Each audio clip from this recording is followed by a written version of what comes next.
বর্তমান পয়সার নাই না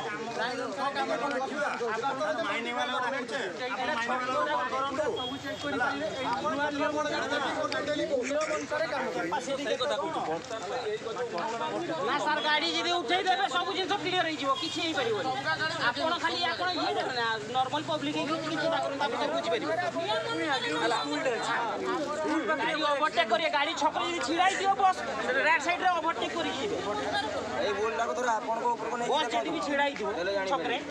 ଓଭରଟେକ୍ କରିକି ଯିବେ ଏତେ ଥର ମନା କରାହେଇଛି ତାପରେ ବି ସାର୍ କାନୁନ ମାନୁନାହାନ୍ତି ତାଙ୍କ ଏଗେନଷ୍ଟରେ ତ କେସ୍ ହବ ତମ ତ କେସ୍ କେସ୍ ହବ ନା କେସ୍ ତ ହବ ପୁଣି କେସ୍ ହବ ଯୋଉ ତାର କହନା ସୌରଭ ପାଣ୍ଡି ମହାପାତ୍ର ଗୋଟେ ବାସିନ୍ଦା ହଁ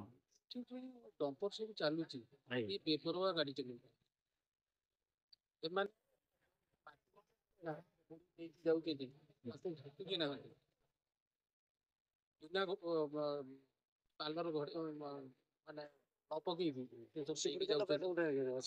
ବେପାର ଗାଡ଼ି ଚଲେଇବା ଫଳରେ ଆମର ଏଇଟା ଗୋଟେ ଆମର ନେର ରୋଡ এই ନେର ରୋଡରେ ସ୍କୁଲ କଲେଜ ଅନେକ ପବ୍ଲିକ ଯିବା ଆସିବା କରୁଛନ୍ତି ତେଣୁ ଆମେ ଚାହୁଁଛୁ ଦିନରେ ଗାଡ଼ି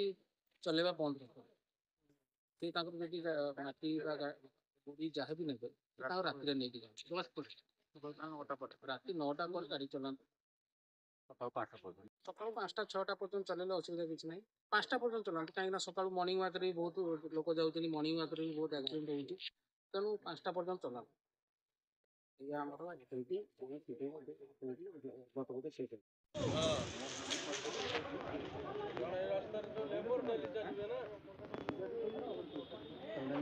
ଆମର ଏଠି